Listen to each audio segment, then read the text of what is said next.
Okay, on Rextra Time this week, I actually said the Rextra Time intro was better. I don't know that it is. I don't know why I said that. Yeah, I know. Maybe I just had another brain fart moment, I guess. After the win, it went to my head. I was telling everybody the other one was better, but no, Champ Chat is better. So anyway, everybody, welcome to Champ Chat. We are back. John and Paddy are here for you again, as always. And lots of news today. We even have Sackwatch to talk about this week. Am I forgetting anything? No, I don't think so. It's just us, isn't it, buddy? As usual. Yeah, I think so. The full timers, yeah. Full timers, yeah, we're here. But no, I'm only messing because he's back. He's fuck you guys. back. And Who is this guy? And look how toasty he looks. Huh? Yeah, Look at that nice orange glow. Yeah. That's not a camera, people. Nope. Nice and tanned up. The red finally turned to brown a little bit. Yeah. Shoot. Yeah, Aaron, I don't know what was wrong with me on Rextra Time. I was telling people that was the best. You gotta listen to it again. I like them both. I do like them both. They're different, but this one is definitely better. Yeah, I don't even remember which one. I'm gonna have to listen to it again. I can't even remember what it sounds like. Well, that's because you're a part timer. You go disappear. I know. I've been out for weeks. Whenever you want to. Yeah. Holidays, work. Any other excuses you want to throw out there? I'm sure I can come up with something. and you know, actually, now here's who started it all, Esteban, right? Because the only reason we started talking about the intro music is because Esteban caught the end of it. Was like, what the hell is that? And I started giving out to him for how do you not know about our intro music? And now he's got another one. Look, he hasn't heard this one either. Wait, each of them have their own tune? Yeah. Most of the shows, I've still got to catch up. I got to catch up on a few. There's a few that don't, but most of them at this point haven't. Yeah. So this show, Rextra Time. What else did we have? Have you sorted one out for Tactical Fortitude? Yeah, Tactical Fortitude. Ken was crying an awful lot that he was getting missed out. I know. I gotta get one. Yeah, I say I've got to get one for the Wednesday show, and then what are we gonna do? Oh, and the pregame show. I haven't done one for that. I don't know if we want to do one for. Oh, and the what's the Sunday show called? The college show. I can't remember the name. You really are part-time, aren't you? I am. I'm terrible. Ringing around. The only reason we put up with it is because you can actually put those little intros together, you know? Yeah, see? Yeah. I'm allowed to be a part-timer because I spend He does have some uses. See? Yeah. Okay, so have you been paying any attention to football while you've been away, Aaron? Zero. There we go. Who's winning? Is anybody? Is there anything happening exciting? See you next week. Bye. What's the point? I'm joking. Play the intro again. Play the intro and we start all over again. Restart. See, look, already laughing, the three of us, you know. Things just get silly when it's the three of us. You know, it gets all professional when it's me and John. You know, we actually do things correctly. Somebody's gotta Somebody's gotta. Yeah, somebody's gotta do it. Bring us back down to inject the fun in here. Okay. So I have been playing with some stats. Well, not stats, images. I've been playing with images again because I was bored and I haven't finished them. So I'm going to do that now as we discuss some of the news. So, John, if you want to take us away with the news and what's been going on this week, we'll do the matches after. Lots of matches to talk about briefly and then lots of matches to come because we have a double match week and things are getting spicy for those playoff positions for both Birmingham and Wrexham. So lots to talk about there. Not too much news this week. Little bit of manager news. Little bit of voting on the extension of the playoffs coming up. So anyway, go for it, John. It's all yours. I was going to say the first one probably we should touch on is the Leicester points deduction where they've appealed it and also the Premier League appealed the decision. the independent panel. I'll be honest, I didn't read into it when that appeal will be heard. I'd imagine it will be very quickly. But yeah, thoughts on that? Why? I was very surprised Leicester appealed it. I'm not surprised the Premier League have appealed it. Yeah, I agree. I was surprised too, but I wonder if it's because I almost wonder if it's a reaction to the Premier League, doing their appeal, and so maybe it's like, well, let's not let them get too much, and let's try to appeal it the other way, and maybe it finishes somewhere in the middle. You know what I mean? Yeah, I was just a little bit surprised that Leicester did appeal. I personally speaking would have thought 6 points. You would think from a Leicester's point of view, you'd be like, "Ooh, take it and run, lads." So I'm very surprised they've appealed it, to be honest, especially on the grounds that they think it was harsh. Yeah, I don't think it was harsh. No, because it's been appealed because the Premier League is saying it's to do with the late reporting of accounts, isn't it? That's what the Premier League are picking the issue with, which is a fact they were. So I'm not sure why you would appeal it from a Leicester point of view, because to me it's like, well, you're banged to rights. What grounds have you got to appeal? Yeah, I don't know. It'll be interesting. Like we were saying before we came on, if the Premier League did get another point added on or something like that, and they end up going down because of that, that'd be a hell of a thing. Strange things have happened, haven't they? I mean, it is tight down the bottom, so who knows? But I suppose that also leads into the managerial talk, doesn't it? Because Leicester have got a new manager, or should I say, an interim manager to the end of the season. Yeah, is it technically an interim since it's only till the end of the season, or does it count as a full-time manager? I don't know. It's fully signed. I suppose technically it is. It's just a short-term manager. Short contract. Yeah. Short-term. But isn't it nice to see a manager have power to turn around and say, you know what, I'll come in, I'll give it a shot, but if your boys still fuck up, I'm gonna walk. I'm only staying if you get promoted. If I keep you up. Well, I wonder if it's that or if it was the other way. They just say keep us up, but we're getting rid of you in the summer because we don't trust you to have us next season. But haven't they said they have a 3-year contract ready for him if they stay up? Oh, I haven't seen that. I haven't seen that. I think I saw that just the other day. So I think it's more his side, basically. Could be. That's fair. Yeah, because he had a similar deal with Blues, because obviously he came in towards the end of the season. We got relegated, but obviously it was a lot shorter. And that was very much till the end of the season. There was no guarantees past that.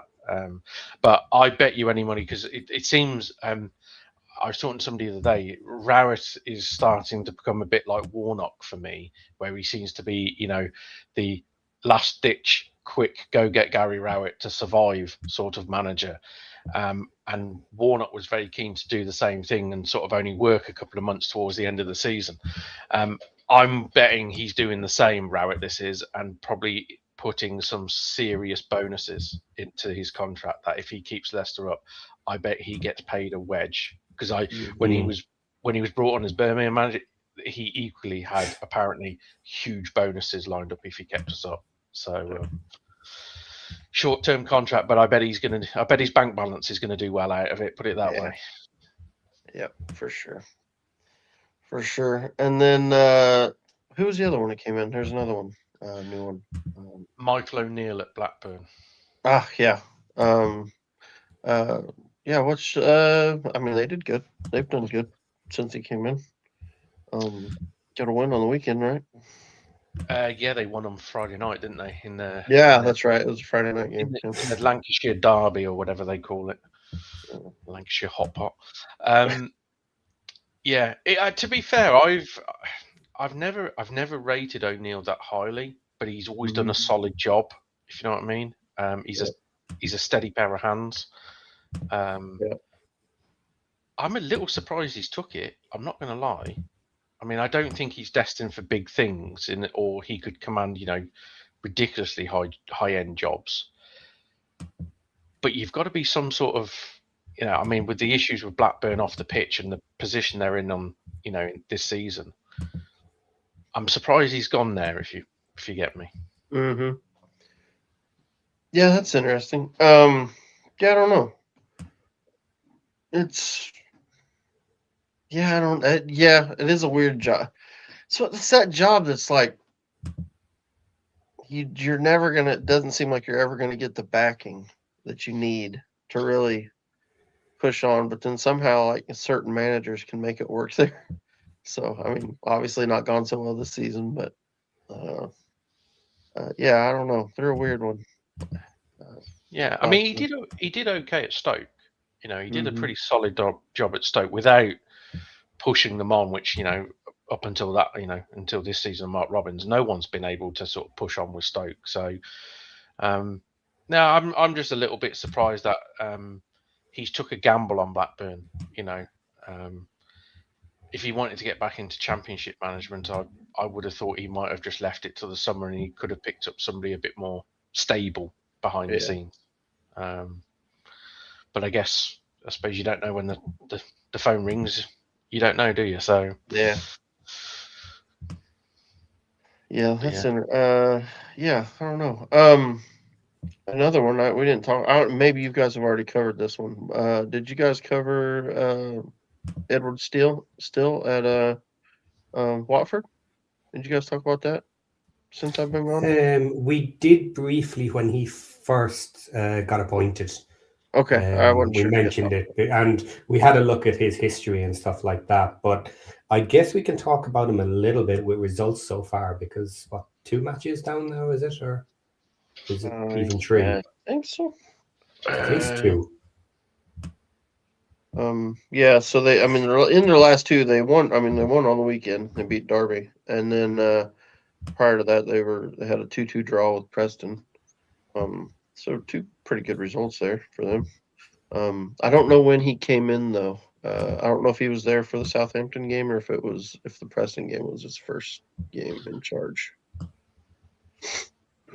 I've got a feeling he was around for the Preston game, but I'm not sure he was in charge. Okay, so maybe he wasn't quite there yet. I think this weekend was possibly his first sole game in charge. Okay, that could be. I don't remember. I vaguely remember something about him being. It might have been the Preston game, or it might have been the game before. But I know he was at one of the games in attendance, but he didn't have an input into the team selection and the team. Okay. So he was there watching on, shall we say? Gotcha. Okay. Yeah. Well, they got a win, 2-0 win. That was kind of surprising, a little bit surprising, I think. Derby, a good team on the road. Here's the big question for you, Aaron, which me and Paddy touched on when we mentioned Steele, the manager. Did you know Will Steele had a brother? I had no idea. No idea. No idea. I didn't know he existed. It was kind of crazy. Like, how does that happen? How in the world does that happen? But, I guess we'll see how he goes. Could be the next controversial story that maybe it's his brother that was the football manager expert and Will Steele's just been the imposter this whole time. It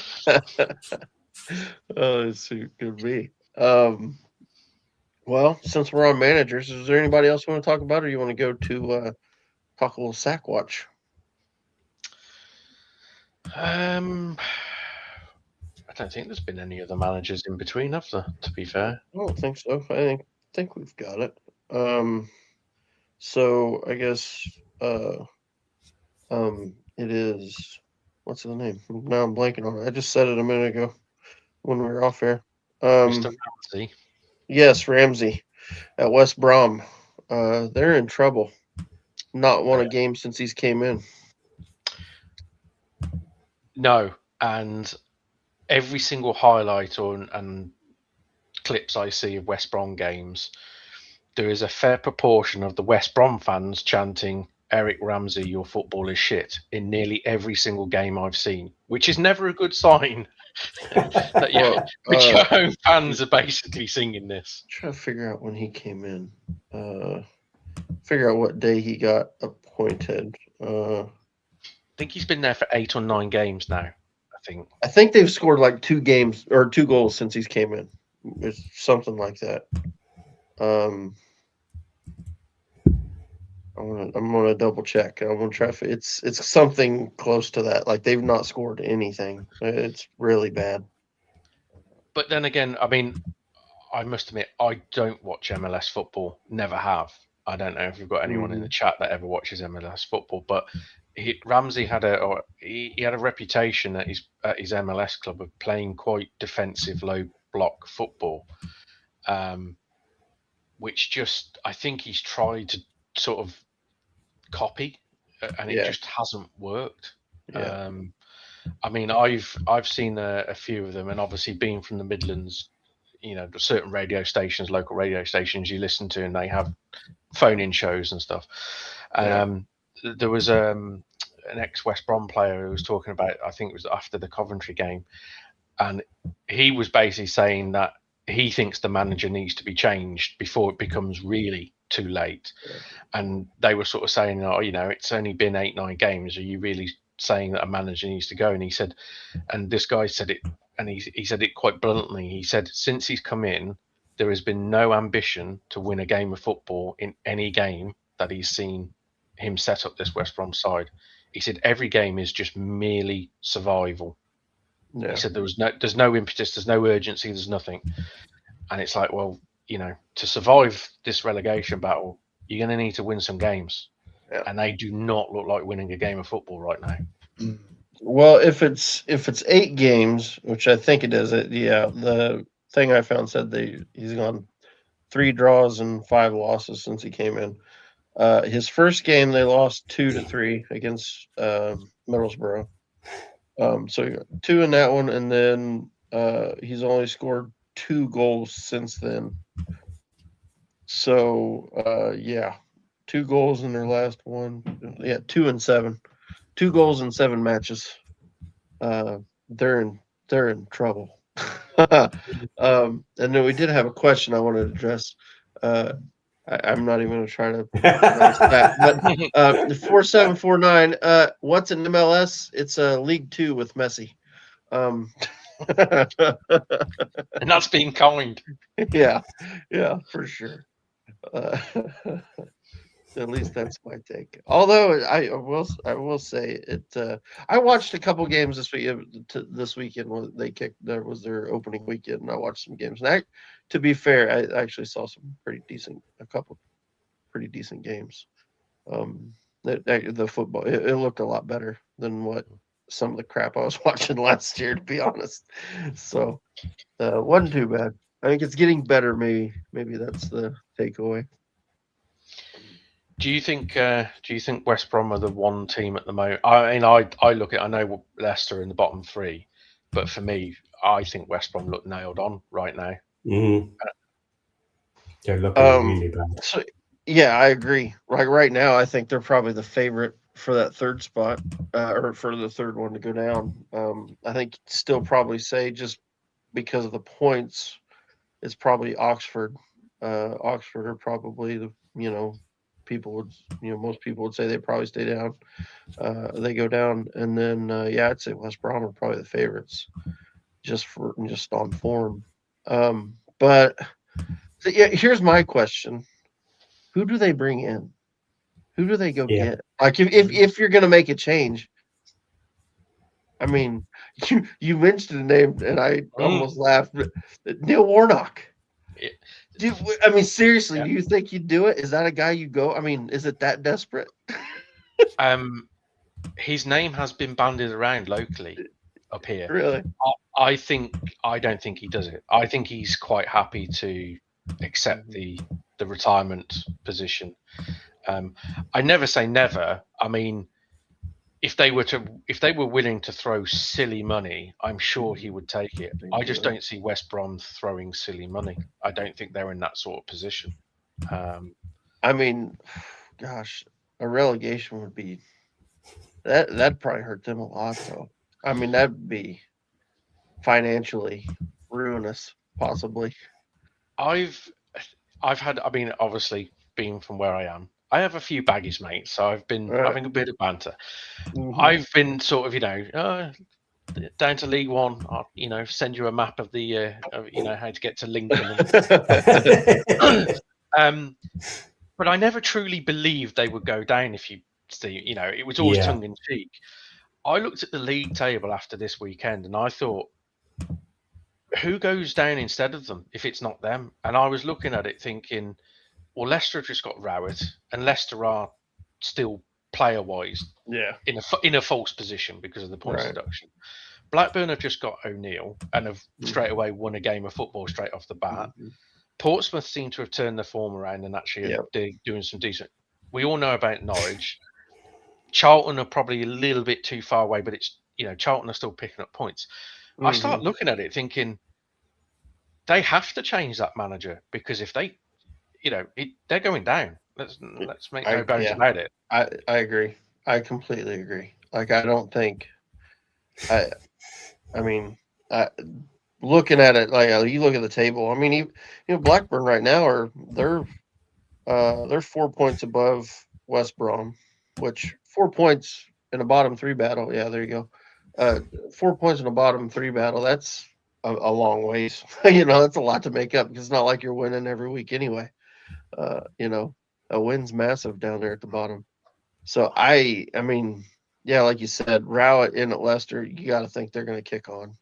Like, there's no way he doesn't get them enough points between now and the end of the season with the team they've got. I mean, to be honest, it's probably one of the better teams he's coached in a while. Yeah, yeah.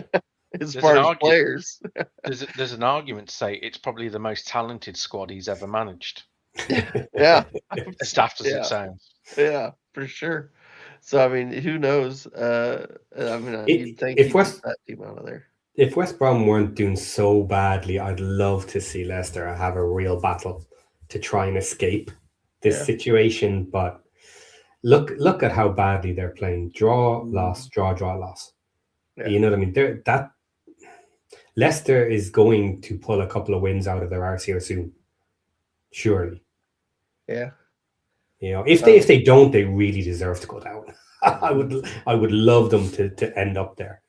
Well, they've got Middlesbrough tomorrow. Yeah, they've got a couple of tough ones, and then it'll swing around again. But for the next little while, they do have some tough matches. Yeah. I think the worry for both Leicester and West Brom is the likes of Blackburn, Portsmouth, and Norwich have pulled a little gap there, and if another couple of games go and that gap goes to 7-8 points all of a sudden, then it really becomes oh shit, it's one of us two, if you know what I mean. It will suddenly dawn on both Leicester and West Brom that actually it's going to be one of us, one or the other. Yeah. Okay, so Leicester matches coming up next. They're away at Middlesbrough. They're at home versus Norwich. They're away to Ipswich, and they're at home versus Bristol. Whose was that? That's Leicester's? That's Leicester's next four. So if you're thinking like those early matches for Rowett, if he doesn't do anything, like let's say, okay, 4 matches there, if they end up with no more than 4 points out of that 4, like that's a tough start for Rowett. Then of course it gets easier. QPR, Watford, Preston ish now as easy as championship gets. You know what though? To be fair, I mean, if he gets 4 points from those 4 games, that probably puts him above West Brom. It probably they don't make a change. But let's have a look at that. I'm going to pull them up now and see where they are. Big game this weekend for them against Charlton, or tomorrow. I mean, sorry. Yes, that's their next match. They could win that. That's a proper relegation 6-pointer. But of course, the thing is with West Brom, West Brom had one of those recently, didn't they? They went away at Portsmouth, and that was billed as like a proper relegation 6-pointer, and they literally rolled over and died against Portsmouth. So it's but look at this. So West Brom are at home to Charlton, then they're away to Oxford. Double back-to-back 6-pointers. Those are both big. And 2 winnable matches there. So if they get lucky here and pull 6 points, that might be their only shot to push away from Leicester now before Leicester get some easy run of matches. Look, it probably won't pan out. I understand that, but right now it's just looking like the stars might be aligning. Like if they could pull those 6 points in the next 2 games and Leicester get nothing, that'll scare the crap out of Leicester and Rowett. I tell you what, though, if West Brom were to lose against Charlton and say draw against Oxford, and then with the fixtures they've got after that, yeah, they're done. You struggle to see a way out. Yeah. So I was hearing, I can't remember which podcast I was listening to a podcast, I think it was this morning, and they were talking, it sounds like he's under quite a bit of pressure up there too. So I don't know if they lose tomorrow, that might be it for him. But then, like, as I was asking earlier, who do you bring in? Like, Yeah, this is like playing poker where you've gone all in on a bluff and you got called. You lost your entire stack and you have to buy back in. It's done. It's like, okay, we tried with the new manager. It did not work. It's not working. We are screwed here. We better put some more money on this table or go home. Mm-hmm. Yeah. I don't know, man. I think if they lose against Charlton, I think he's done, because surely you can't carry on then. I think the worst case scenario is they get a deserved point against Charlton. So it's a really horrible game and it finishes 0-0 or something. Because I'm not entirely convinced they'd sack him then. Yeah. But I think they should. So, which I think Charlton would take a draw against West Brom. I'm pretty sure they would, away from home. It just keeps that distance and keeps them at arm's length, doesn't it? Oh. They're safe enough if they just pull a couple of draws here and there and the odd win, and they'll be fine. They don't need to do that much, really, from this position. No, and the other factor is you can imagine what Nathan Jones. He'll be foaming at the mouth in the dressing room and telling his Charlton players, "Look, lads, go out there and beat West Brom. You're all but halfway secure. more than you're almost there, aren't you? Because they're already 6 points above West Brom. You go beat them, that goes to 9. Yeah. I'm not sure anyone makes 9 points up from the bottom to somebody this time of the season. No, not 13 matches left. I doubt it. Yeah. It's not just scoring 9; it's making 9 on multiple teams. Yeah. So here in the comments, 50 points is a magic number. Do you think it gets to 50? Not this year. Maybe. I'm not so sure. I think the one thing I mentioned it to Ken is the one thing you do have to factor in is that bottom clump of teams will turn into prime Barcelona with about 5 games to go, because the sheer panic of realization that shit, we're going to go down starts to hit home, and all of a sudden, performances come out of absolutely nowhere. It happens every season. I'm not convinced 50. I think looking at the points tally now, I think between 45 and 48, I think will be enough. I think you're going to have to be incredibly unlucky, like we were, to get relegated on 50 points this season. Yeah. Like for me, I could see Leicester getting close to 50. I can't see West Brom, especially if they don't change manager, I can't see them getting anywhere near it. Well, 1 point a match for the remaining matches, which is your standard metric for where the relegation is going to be, that puts West Brom on 47. Yeah. Pretty close in around there. Right. Yeah. Leicester will get 47. So then it's how much more do they need to escape? Yeah. They need Portsmouth or Blackburn to fall through the floor and have multiple losses, like 4 or 5 in a row type thing. to drag someone down there with them. They're in trouble. I mean, I'll be honest. I don't think they're getting anybody else. I think at this, I don't know. Maybe I'm wrong, but I think it's West Brom or Leicester. It just is what it is. I'm not sure anybody else is. I think Blackburn's just going to kick on. I mean, you look at the form, don't you? And Mhm. you know, even with Blackburn changing manager, and that, they've got some wins in the last couple of games. Just don't win games, and haven't No. done for a while. Haven't done Yeah. for a while now. Yeah. So, for Leicester, would you be surprised if they suddenly pulled a few wins out with the side they've got? Probably not. But I think I would be very, very surprised if Oxford and West Brom suddenly started to pull out sort of a couple of wins out of 2 wins out of 5 games, for example. And like I said earlier, if the likes of Blackburn, Portsmouth, and Norwich carry on doing what they're doing, that gap is just going to increase to a point of, it could all be over in 5 games' time.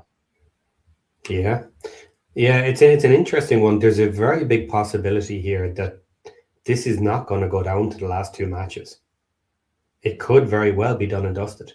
If Leeds pick up, and as we say, if Blackburn and Portsmouth don't fall back, last 2 or 3 matches, it could be done. Like the third match from the end will probably be the decider to put them under this season if things go the way we expect. Yeah, it's gonna be fun. It's gonna be interesting to watch and see how it falls out. But I do think I think Portsmouth are probably good the way they've been winning games here recently. I really wish they'd have kept that form they had a while back though, because I really don't want them getting hot when we got to play them tomorrow. But surely they can't win 3 away games in a row, right? They've had enough points now. They can chill out for a little bit. They're comfortable. Right. They're sitting down having their big lasagnas now. They're 6 points clear. They can take a couple losses. They can afford a couple of losses. Yeah, they can chill. Do you know my overriding feeling looking at this relegation battle? It's so nice not to see Birmingham in a championship relegation battle. For a decade, I've watched us in and around this going, I don't know where we're going to get a win from, who's going to drop points here, there. It's just nice to look at it and go, not involved in it at all. And you know what? Like, this is another season where no one from League One last year is going back down. Even Charlton look to be safe at this point, bar some absolute shit the bed results from here on in. Season, only one potentially is going back down. Well, and now only one of them is going back down. That's some. Yeah, I would. Yeah, I thought what they did, didn't get the credit it deserved a lot of the time. So I'm not surprised to see them probably looking like they're going to go back down. It'll be interesting to see who's coming up, to see whether like this time next season, will the teams coming up will they all survive again?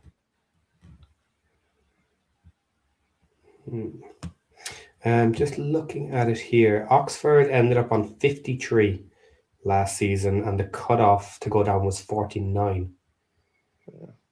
So it was really tight last year, 4 points ahead. So that was right down to the last 2 matches, the last match, even for most of them. Yeah, because didn't Hull survive on goal difference? Hull did survive on goal difference, yes. -4, a difference of 14 though. It was huge. So they could score last year too. But what a change from Hull barely escaping last season to what they're doing this season. Now that is a fantastic segue to move to the top of the table. Yes. Look at that. You'd swear someone wrote that down for me, No? Yes. Off the top of my head. Right. Enough of the boys down the bottom. We're nowhere near them. We're up the other end having fun. That's right. Right. So Coventry still in the lead. They had a win. Almost everybody else had bad results. Middlesbrough drew. Millwall lost. Ipswich lost to us. Hull City lost. We had the win. Birmingham City won as well. keeping us just 2 points apart. I'm telling you, there's going to be doco drama in the playoffs this year, guaranteed. Derby County have been slipping a little bit. They lost the weekend as well. Watford pulled out a win, and then Preston lost. So again, championship drama with points. Almost a perfect weekend. Pretty much only Birmingham screwed us over and kept things level. But things were looking dodgy for us at times as well during that match today, the weekend. But what a match! What a match! So you're pretty happy, I guess, being just behind the playoffs, John? Yeah. I cannot complain. Our form since the I think it was January 1st when we lost to Watford. Our form since has just been it's been excellent. I think somebody said we're just averaging just around 2 points per game at the moment. Yeah. So and I think as I said to you the other day, Aaron, the thing that I'm more confident in, take the results away. It's the way we're playing. It's the performance levels that we're playing at now. And I make it's no secret. The January transfer window has completely changed around our fortunes. We look a really good team now, a really strong. You just made me think of something I did want to ask you. And so we saw last week. You guys pulled the old sell the women's team to ourselves trick. Was that to cover for the January window? Was that what we were? No. I believe, in all fairness, that's just simply taking advantage of a financial loophole. Because I believe that loophole gets closed this summer. Really? Yeah, I believe they were saying. I read somewhere that the EFL Premier League, or they're all the rules will be changed, so you won't be able to do it past the financial year, which I can't remember when that is, but it's June, July sometime, isn't it? So I think it's purely just while we have the opportunity to do it, you'd be stupid not to. Yeah, that's fair. I was wondering. I wasn't sure if because it seemed like I thought I could. Maybe I'm wrong. You can correct me. It seemed like going into the January window, you felt like you guys weren't going to spend as much because you didn't think you had the room. And so I thought, yeah. Am I wrong there? Was that the thing? They did have a lot though. Yeah, you did spend. Yeah. That was the thing. That's why I was wondering if maybe they did it to kind of cover for. Yeah, there's two guys in the fan base, in the Blues fan base, which pretty much get told all the inside information, and those two, it's genuine. They're not like Billy bullshitters. These two are legitimate sources, and pretty much, I think it was between October, November, and December. Both of these guys were basically saying, don't expect us to spend big in the January transfer. The noise is coming out is that the budget simply isn't there. The ceiling, there's no sort of ceiling room to spend because of what we spent over last season in League One and this season. Obviously, when January came around and there was a few names mentioned, and they talked about Vicente and they talked about Priska and stuff, and the other players that were involved, and the sheer figures mentioned, everyone was a little bit, well, apparently we didn't have any money. What these two came out and actually said was the noises coming out of the club were purposely put out there to try and damper expectations, and also to sort of Birmingham don't have loads of money because they didn't want to get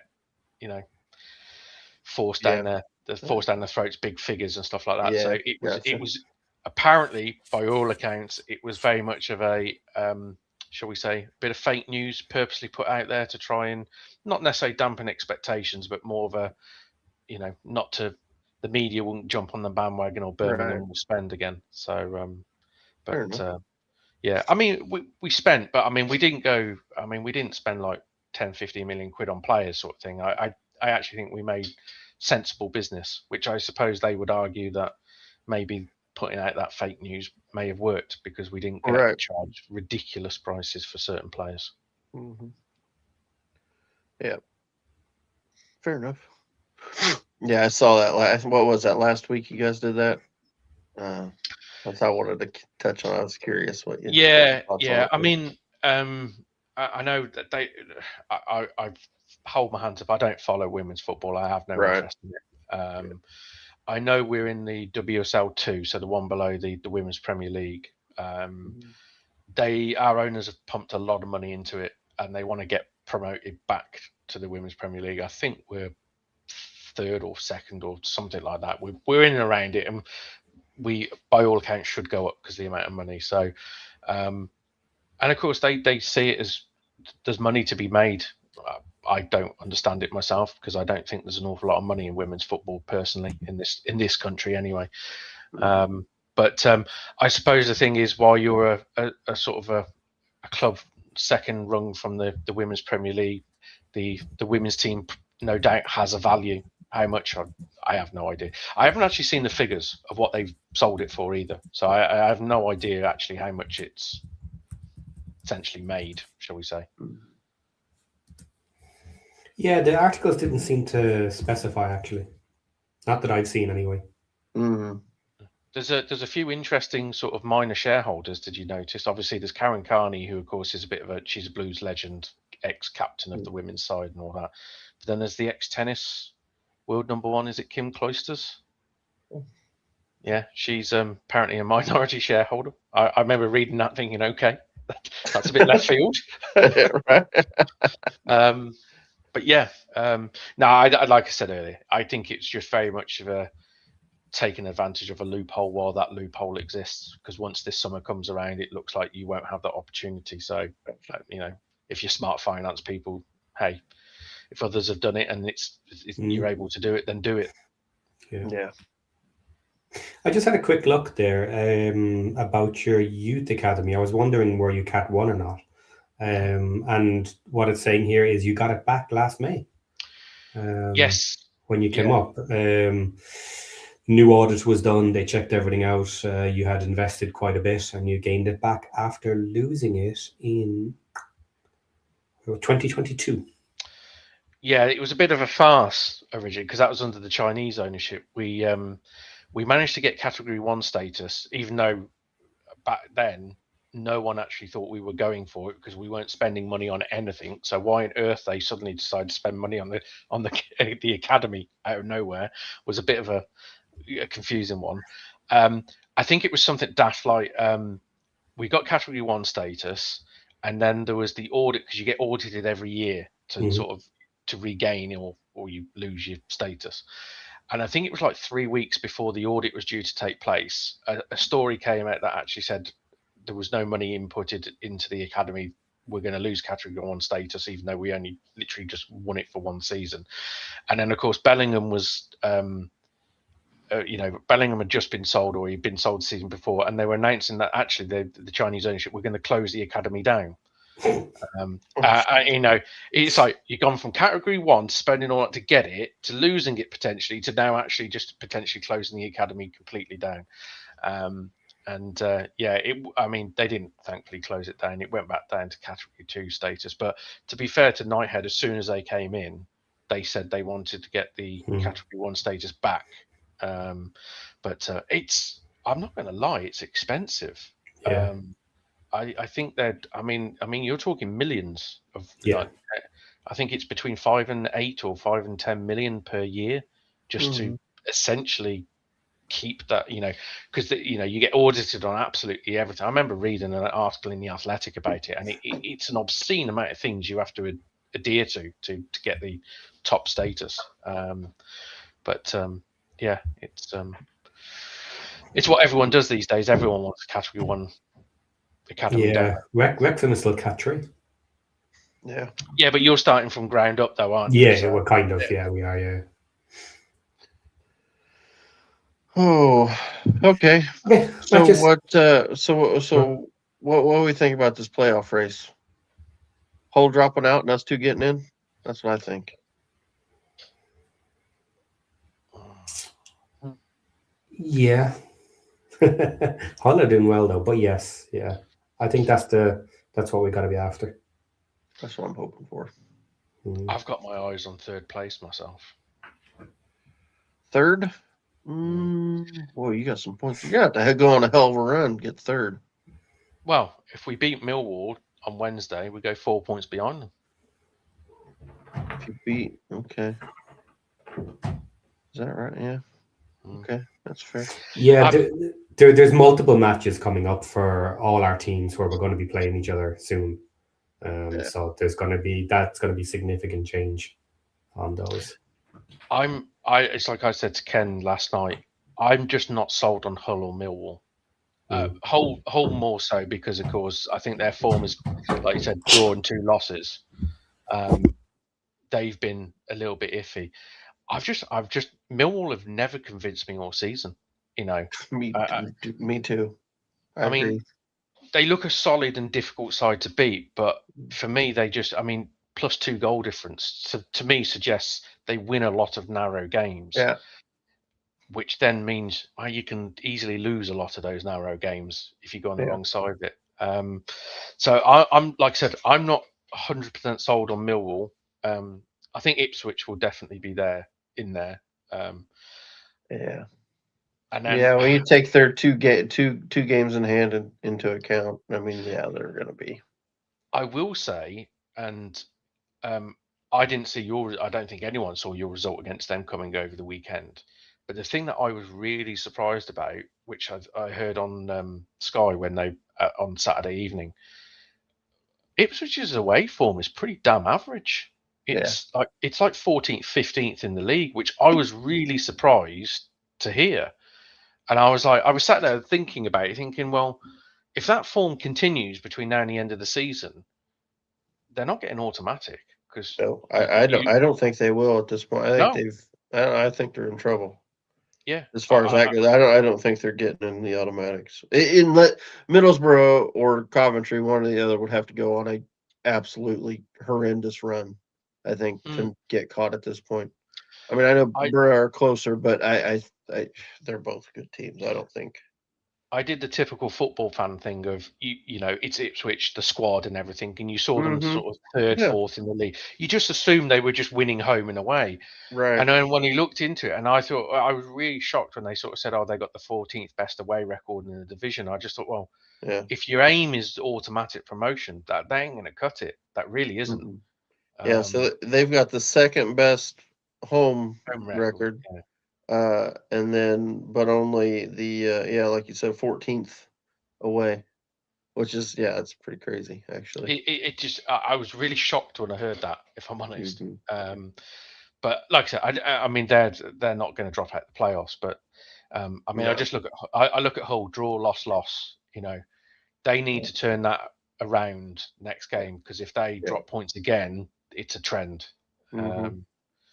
Big game too. It's against Derby. I think it's at Hull. I think it's Derby at Hull, which Derby are good on the road. So and Derby will be smarting after the result on the weekend. I mean the thing is, like you said, Paddy, I think both of us look like we at the moment both of us look like we'll get in there. Southampton are the ones that worry me, but then they did their typical thing of dropping a draw on the weekend where everyone I think thought they would win. So here you go. Here's a cool, fun little stat. Derby's got the second best away record, and then Hull are 11th at home. So they're not great at home. So that could equal a Derby win there too. Yeah, I was discussing this on Extra Time the other night after the match, and I was mentioning that with these playoff spots, very often it's decided by injuries at the end of the season and how deep your squad is, how well you're able to manage without the players that get injured, because that can just give you a momentary 2 matches with bad results, and all of a sudden those 6 points against teams that you probably should have won, you're done. That's it. That's you're out of playoffs. So especially, we were talking about this obviously because of the injuries that we're after getting now. It's been confirmed that Sheaf is basically out for the rest of the season. So he's gone. Matty James is likely to be back after another couple of matches, so he won't be out too long. But that's both our central defenders. And we've been playing a solid 2 pivot with our defensive mids, and that's both of our starting central mids gone.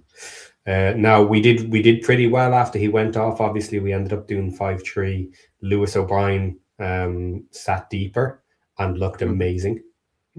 Because by the time he actually got to pass the ball off, he still wasn't in front of goal, which was fantastic. Because he can pass to someone else, but he can't bloody well score. But he looked really good. So I think we're going to have to absolutely rely on him in one of those 2 spots for a while. Now Viner is coming in shortly. He's almost ready to start as well, we believe. So the question is where exactly he's going to end up playing now. He may very well end up taking one of those 2 defensive pivot spots. I think it'll probably. I think for now, it'll probably be Dabo and O'Brien. For now. I mean, they look pretty good together. I thought the other day. They did, but Dabo moves around so much he's wrecked at 70 minutes. I don't want to see Dabo trying to stay on for 90 minutes. Well, and you're right. And to be fair, I think that's where you can bring in Viner right now until he gets, which he should be. I mean, it's not that he shouldn't be match fit. He was playing before he got, injured before he came to us. So he shouldn't be far off. It's not like he's not played for 6 months or something. So he should be fine. But, I don't know how he is I don't remember. I know when they played us at home, he played as a defensive midfielder, but I don't remember him being spectacular. I don't remember, you know what I mean? He didn't stand out to me, so I don't know how he is as a defensive midfielder. But I think you got to do what you got to do at a certain point. But with the injuries, and of course, like you said, James probably isn't out much longer. I think they said it's a broken toe, right? But it really just comes down to the pain, how much can he take and when can he do it? So, I guess it's his big toe. So, it's a hard one to strap, and of course, there's not much you ball. Do for it. Yeah. So it's a little. The only thing you do is give him a shot, a pain shot, and do the best you can. So, I could see him taking another week or 2 off. I'm not going to lie. If you're an opposition player and he comes on and it's his first game back, the first thing you do is stand on his feet all the time. Yeah. Well, it's because you're a dirty blues guy. I haven't known that. But like you said, I think squad strength really does come to play. Funny story. I was listening to a Norwich podcast on Sunday after our game. And they were complaining about Birmingham's squad depth because of what, and I had a wry smile on my face because I remember about three seasons ago, we played Norwich at home, and they won it in like the 94th minute. They beat us 2-1, and I remember that game because it got to like 88th minute, and they brought on Todd Cantwell, Josh Sargent, and a few, and I just remember sitting there going, and we were obviously fighting relegation. I just remember sitting there going, how are we meant to compete with this? You're bringing on this amount of like talent. What on earth are we meant to do? And of course, I was listening to the this Norwich podcast. They were saying, it's ridiculous the strength of Birmingham. He says second half they were bringing on players like Tommy Doyle, who was the best midfielder in the Championship a few seasons ago. Jay Stansfield cost them £15 million. Patrick Roberts won the promotion to the Premier League with Sunderland. And I sat there just going, oh, how the shoes on the other foot. But I sat there and thought, it's a fair point. Squad depth at this, especially the amount of games in quick succession, is everything now. Your ability to be able to sort of rotate certain positions to keep it fresh, shall we say, it could be the difference of that, of that 3 points as opposed to a draw. Yeah, I think we're good enough at the moment. Like our squad depth right now, we can cover for the injuries we have, but that's where it kind of stops. If we get more injuries, especially to the positions that already have had injuries, then we could be in trouble potentially. We still got one more spot available if we can find a free agent. If we can find someone, yeah, it's find getting somebody very worth bringing late. in. Yeah, is it worth even doing at this point? I don't know. You're not going to find anyone worth That's anything right. now. Because I think I mentioned it to Josh is you find a free agent now, they must have been either a free agent during January, which means either they needed to have been released in January, or if they've been a free agent all season, right, it's going to take them a month or two to even get anywhere near Mhm. match fit to be able to contribute. And it's like, well, you're practically at the end of the season then, so is it worth it? Yeah, I guess the only thing with that is because we're potentially getting light in a couple of spots. If you bring someone in and they're only able to or good enough to take the last 20 minutes and cover somewhere, like I just mentioned Dobson as an example there. If we had to bring in a 33-year-old who has experience and knowledge, but they're not the fastest or what have you, but they're match savvy and they can cover 15, 20 minutes to see out a match, that might be all we would need to stop us getting a bad scenario with injuries. But look, it is what it is. We're okay at the moment. And I do think Lewis O'Brien could be amazing here and could really stand out in these next couple of matches. And then Dabo kind of floats around different positions. He's generally quite good in that position as well, but I like him having someone a bit more solid beside him. But O'Brien might be perfect for it, if O'Brien stays that little bit deeper and if he can handle the role, he could be amazing. We've been calling for it for a while to see it. I just kind of wish it happened with the others not needing to be out injured. Yeah. I think I sort of said right at the start of the season, you play Lewis O'Brien in the deeper six role. It's what he's been proven at this level for years. When we bought him, I assumed that's where he was going to play. I just just assumed that. I'll be honest. I find it ridiculous that it's took injuries in this time of the season to actually stick him where he actually is most naturally best. It's just mad. Oh, shoot. Tell you what, if he could finish, he'd be a great 10. Let's be honest, mate. If he could finish with all the other aspects of his game, he'd be playing in the Premier League. No doubt, for sure. Oh, shoot. Okay. So we want to cover the results of the weekend very briefly? Sure. Okay. So Blackburn Rovers beat Preston North End. Haha, fantastic win there. Queen's Park Rangers beat Hull City. Nice. Leicester City had a draw with Stoke. Swansea beat Bristol. Fantastic. Coventry City took out West Bromwich Albion, which was a good result because obviously West Brom. And then a draw Middlesbrough and Oxford. What more could you ask for? Well, what we could ask for is Birmingham not winning. But anyway, Millwall lost to Portsmouth, which was excellent. Norwich lost to Birmingham. Southampton draw with Charlton Athletic. That was pretty nice for all around. Watford beat Derby, which was good, but Watford are now sitting a little bit behind us, so we need to watch them. Yeah. We took out the Tractor Boys 5-3 in one of the top matches of the season. Fantastic overall. Sheffield United then took out Sheffield Wednesday only 2-1. 2 red cards, one on each side. Sheffield United got the early red card and Sheffield Wednesday came back with one goal. I was begging for them to take them out just for the fun, just for the hell of it. So yeah, this weekend match, pretty much every result went our way. Ourselves in Birmingham because we took them out. Yeah, it was a good weekend of results for us, and for you guys, John. But I don't know. What was the biggest surprise, I think, of the weekend? I wasn't surprised that we beat Ipswich. I'm surprised we scored 5 goals. But I didn't really. I mean, obviously, I wouldn't have been surprised if we lost either. But I knew we had it in us to beat them.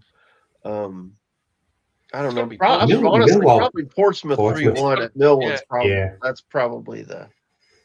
Millwall, especially Portsmouth winning at Millwall. Yeah. They're not good away. Right. Did you guys see that game, or either one of you? Did you watch any of that game or see any highlights? I haven't. So. I saw the highlights. Mm. I think the surprising thing from that game was the scoreline didn't flatter Portsmouth. It wasn't a smash and grab. Millwall were utterly rubbish, and Portsmouth were pretty decent. Yeah. Yeah, I know they got who's the kid? We got a newer signing. What is he? Colombian or something? A newer signing in that apparently is playing really well. Who was in the chat? It was what's the name of that guy? Steve. Steve in the chat. If you're still here, what was that kid's name? Your new signing that's playing really well. I don't know if he's still in the chat or not, but try to look it up, figure out what his name was. Did he score? Caballero or whatever his name is. Caballero. Yeah, Caballero scored. He's 24, Paraguayan. That's what he is. And he's on loan. But yeah, apparently he's playing really well. But yeah. So this was their match stats here. Caballero started off at 46, Swift at 55. Denor then pulled one back from Millwall, 64, and then Pack at 67. So they were barely back one goal, and Pompey pulled off another one. Stats fairly even on the possession. Total shots for Portsmouth, 15-6 for Millwall. Big chances, 2 for Portsmouth, 1 for Millwall. So let me ask you this. What do you guys think of this? Do you think with the games they've got and the games they've got coming, 3-game week, you got to win this weekend. Do you think they'll rest a few against us and then go hard again, target the game this weekend because they've got Hull. They've got Hull at home. Or do you think they just keep going for it? They just keep going because momentum is so hard to get in this league. So they've won the last 2 on the bounce. I'll be honest, I'm curious what we do. I'm curious what team we put out. Because we've got, who do we got on the weekend? Charlton. Oh, sorry. We've got Charlton. Yeah, we've got Charlton on Saturday. So, I mean, I think a couple of weeks ago, I was looking at these 2 games thinking these are both winnable. Be games we should be winning. Now, Portsmouth, the form they're on, wouldn't surprise me if they get a draw out of us. But I don't know. I was just looking at. I'm curious what we put out. It'll be interesting what he does. If he tries to change the. Do you know what? Yeah. If there are changes, I can see it being more time for the new January players. DKD. He's not even got on the pitch yet. No, not yet. Because if you think about it, though, O'Brien is almost certainly going to have to go back into defensive mid. He won't be available to be up in the front 3. Yeah. So then, if you're going to change it up the front, O'Brien won't be part of that. So I could see DKD getting in on one of these matches. Now, maybe not necessarily at the start, but he could alternate for someone a bit earlier than usual. Is he going to swap out more for this one, or is he going to go straight back to what he's had? Who knows? But either way, I think we should have firepower. If we switch it to Smith, and who knows, Smith, Rathbone, and Windass or one of them, we should have the firepower up the front to take out both of these teams. I think I'd like to see. I'm not sure now. I looking at this game previously. I was thinking it was a game we were probably going to have most of the ball in, and they'd sit back and defend and hit us on the counter, which I think that's what they like to do. I've not looked at what they did against Millwall. Yeah. But it looks like what Millwall had a little more of the ball anyway, right?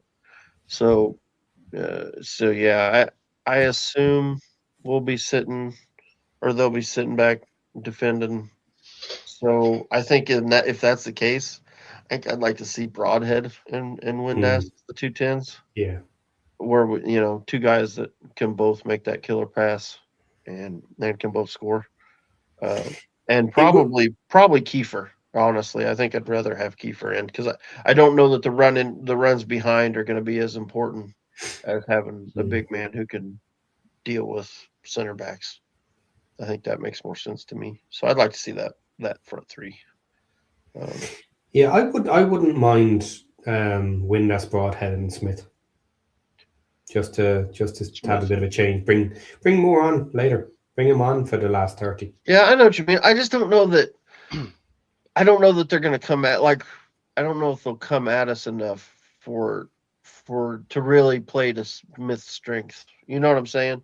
Where he can get in behind a team that's coming out and coming after him. You hit on the counter, but hit the deep long ball over the top to him. I don't know that that'll work as well for them. So I just wonder if having Kiefer out there, where he can beat on a center back makes more sense. But who knows? They're both playing really well right now, so I won't be upset with either. It'll be really interesting to see what team Parky puts out. I think you want a fully fit, fully rested Kiefer Moore for Charlton because that's going to be more of a physical battle for me. I can see you turning Portsmouth over. I know they're on a good run of form, but you would say at home, I think you guys should be too strong for them. Yeah, Charlton away is a game I wouldn't want to go. It's just Charlton and it's Nathan Jones. You just know what to expect. Yeah, you just know what to expect from them. So in your position, I'd say if you're Parkinson, I would want you would want Kiefer Moore fully rested and fully prepared for that because you're going to need him defensively as well as offensively. Yeah.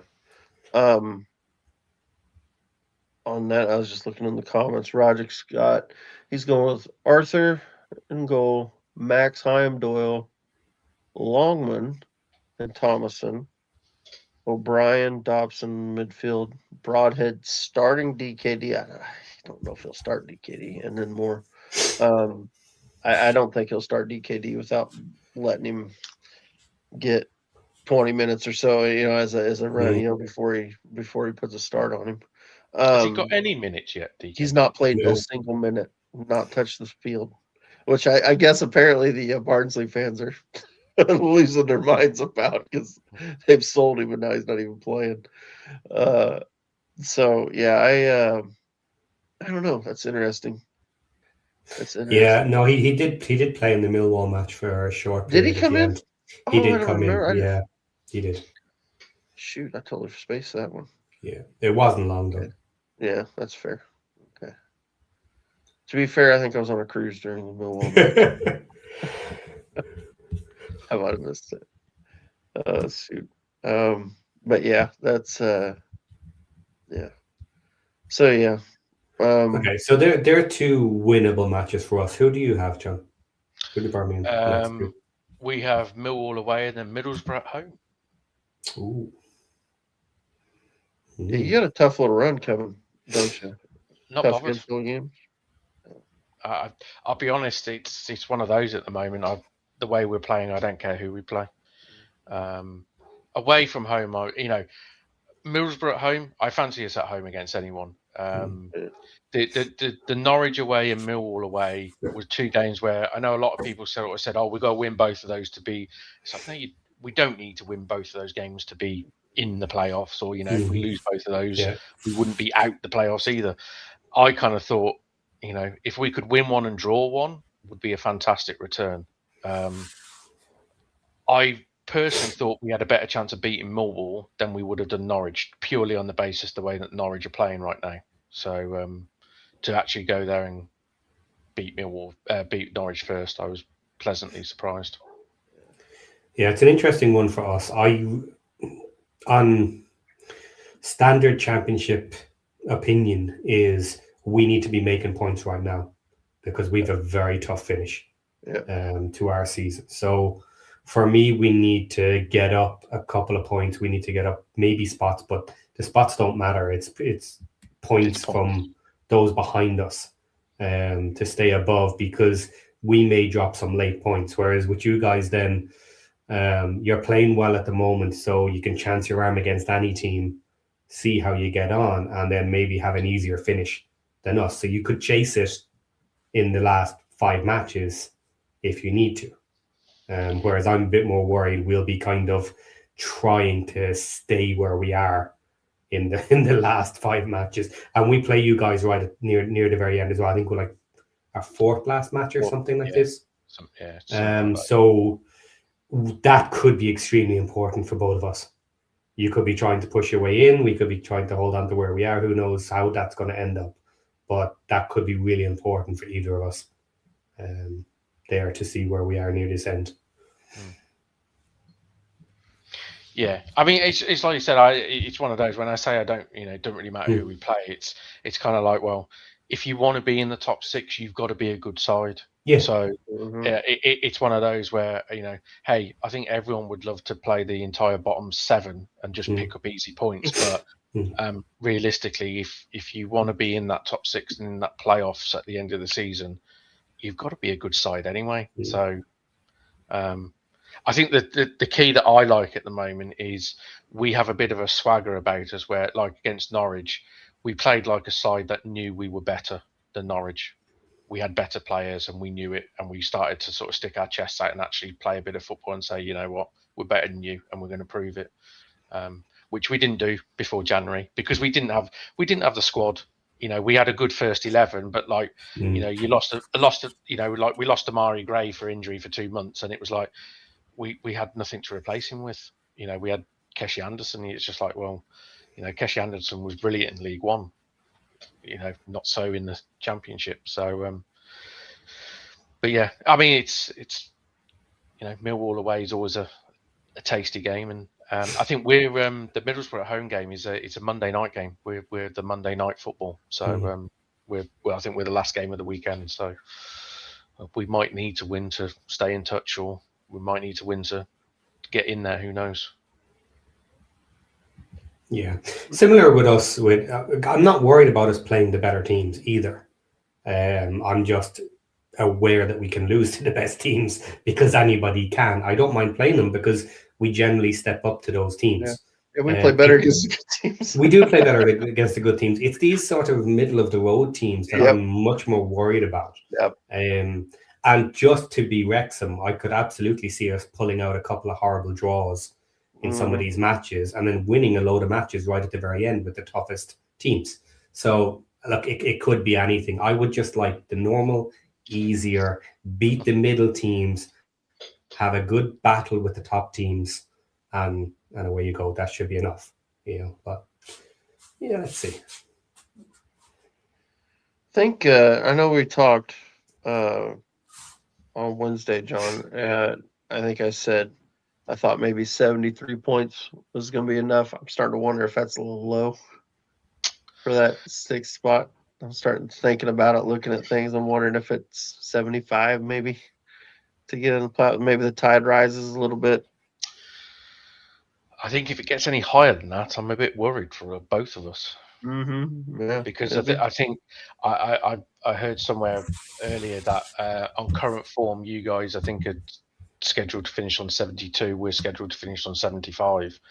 Yeah, that's if you carry out. If you carry that's if you carry the whole season. Yes, that would be. But I think both of us are going to finish on stronger than what our whole season will show. Yes. I saw that come out, and I was looking at those numbers. I'm like, hang on now. There's different metrics they used for you guys than us, because that makes no sense. Like, if first of all, it makes no sense to use a metric for the entire season anyway, because that just means nobody moves. Like, you're on the average you've always been. Everybody does the same, and you stay in the same positions. And since Christmas, like, both of us have a really high score. Now, you might be just slightly ahead, but not by much. I think it was only 1 point. I think difference. Since Christmas, I think you guys are actually behind us because you guys didn't start your run until right beginning of January, right? Yeah. So I think we started our we had that 4-game run during the Christmas period. I think we started just a touch ahead of you. So depending on where you started, I think it. Yeah, I think if you go back to like 10 or 11 game form, I think we're 4th, and I think you are 3rd or something like that. If you go to like 8 game form or something, I think we're top or something daft like that. So, but it's hey, it's just a stat, isn't it? At the end of the day, Right. It's, Yeah. as you said, Paddy, at the moment, and I've long said, it ain't about realistically how you all love to see yourself in that top 6, but I don't really care about positions. It's points. It's just points. You know, if we're still picking up enough points and we're still sat 7th, I don't care, because it still means we're there or thereabouts, and you got a shot. Yeah. Yeah, and there's going to be plenty of these 6-pointers coming. Yes, because I mean we've got obviously we've played Coventry twice, but we've got to play Middlesbrough at home. We've got Millwall away. We've still got to play Ipswich away, and we've still got to play Hull and you. So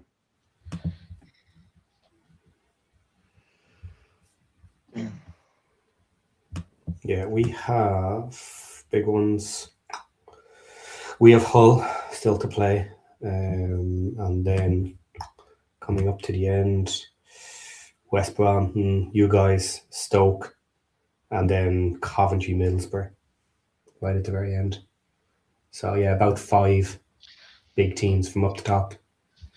I mean, the problem is you look at the fixture list and you kind of try and ascertain whether it's difficult. I've lost count the amount of shows I've seen where people say, other YouTube shows say, such and such have got a tough run and such have got an easy run. And it's like, well, you don't know, because it's one of those where, the old adage thing is when you come to the the last sort of 4 or 5 games, you basically want to play mid-table sides who are on the beach and got nothing to play for.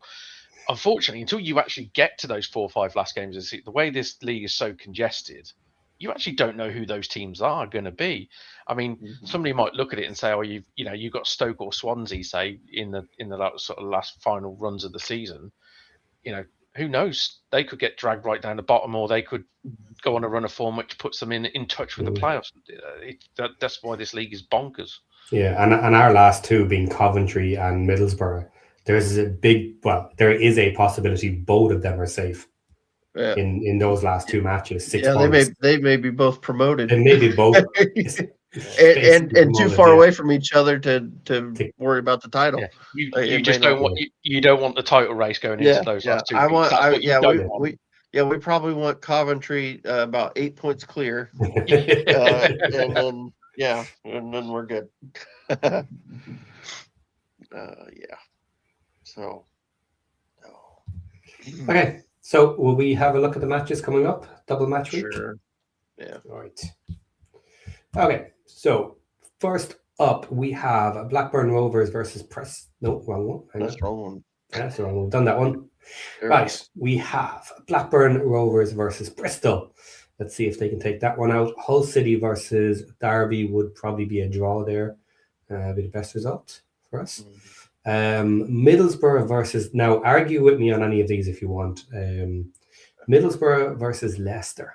Obviously Leicester, a win there would be good for everybody. Assuming you don't want Middlesbrough to just chase away, as we just mentioned. Then Swansea City versus Preston North End. Preston should take that one, could take that one. Watford versus Ipswich. That will be interesting after they've now lost twice in a row. I know one was a cup, but so they've had 2 matches in a row with losses. So can they come back and have an easy win versus Watford? Watford are really good at home. Or can Watford put it up to them? So that'll be an interesting match to see. West Bromwich Albion versus Charlton Athletic. For everybody, Charlton would be the better result there. Ourselves, we have Portsmouth, of course, at home. Then Southampton have QPR. So what do we think about these? Not a chance or another good week potentially? I mean, the Swansea one's an interesting one because there's a few Swansea fans starting to talk of a late playoff surge because they've sort of turned their form around in recent times. Fuck off. They're in pretty good form. They're actually in decent form. They're playing decent. pretty well. Not great, but decent. Yeah. If they knock over Preston, that's going to gain momentum. I mean, Christ, I was listening to Norwich fans saying they still had a chance at the playoffs before our game. Yeah. So that's how daft it is. But I think the one that actually is the really interesting one for me is the last one, Southampton QPR.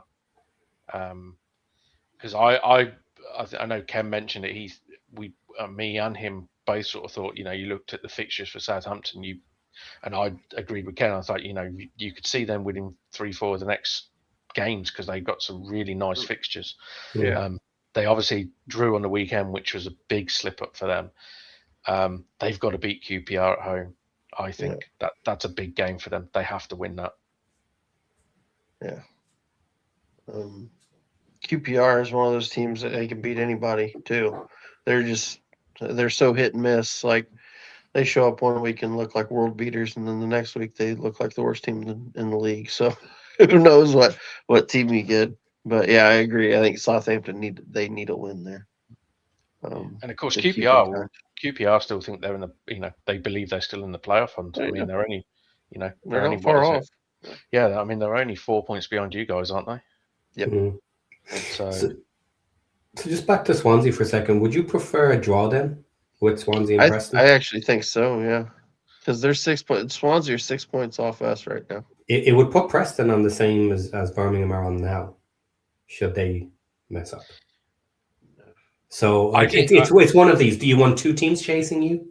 Potentially. Do you want just one? I don't really care. I think a draw would probably be the best result, for us, shall we say. I'll be honest, I think Preston's goose is cooked. I think Swansea beat them. If Preston's form at the moment is pretty average at best, I think they fall away. And I can see Swansea beating them at home. Yeah, me too. Yeah, they're good at home. Okay. So that's the Tuesday night matches. Then on Wednesday night, we have Millwall at home to Birmingham. Norwich City versus Sheffield Wednesday. I don't think there's much chance of Sheffield Wednesday coming out of that one alive, but I marked them in green just because it would be better. Sheffield United are at home to Coventry City. It was one of these as well. Sheffield United, I just don't want them going on a run and getting anywhere close. So I would take a Coventry win on that one personally. Yeah, me too. Then Stoke City versus Oxford. Tough one for Oxford, but they're not going to climb out. So I actually quite fancy Oxford in that game. Yeah, okay. I don't. There's no rhyme or reason to it other than the fact that I know Stoke have got an injury list which is as long as my leg, and I just think it's got to the point for Oxford. It's now or never, and I don't know why. I just seem to think that's got 1-0 Oxford written all over it. That's just a gut feeling. Yeah, Stoke has only got 3 points in the last 5 matches actually, so they're not in a good place. No, they've gone from sort of third, fourth to completely, pretty much all but sort of accepting playoffs is a little bit of a bridge too far with the current squad and their player availability.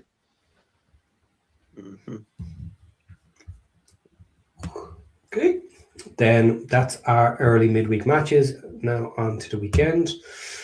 We have Ipswich Town versus Swansea. So now that'll be an interesting one. If Swansea pull off the win, which you're saying they might do with their form, could they take any points off Ipswich at the weekend? Not Ipswich at home, no. Yeah, it'd be tough. That's going to be a tough one. Okay. Nope, they won't. Nice. Keep them behind. Oxford United versus West Bromwich Albion. Again, that's another interesting one for the bottom of the table. I actually think Oxford could win that one. Especially if even if they did make a change, I doubt they'd, have a new manager in that quick. So yeah, I don't know. Maybe they get maybe West Brom get the no manager bounce, but I can see it ending 0-0 and Ramsey going over celebrating like he's won the FA Cup and getting booed by his away fans.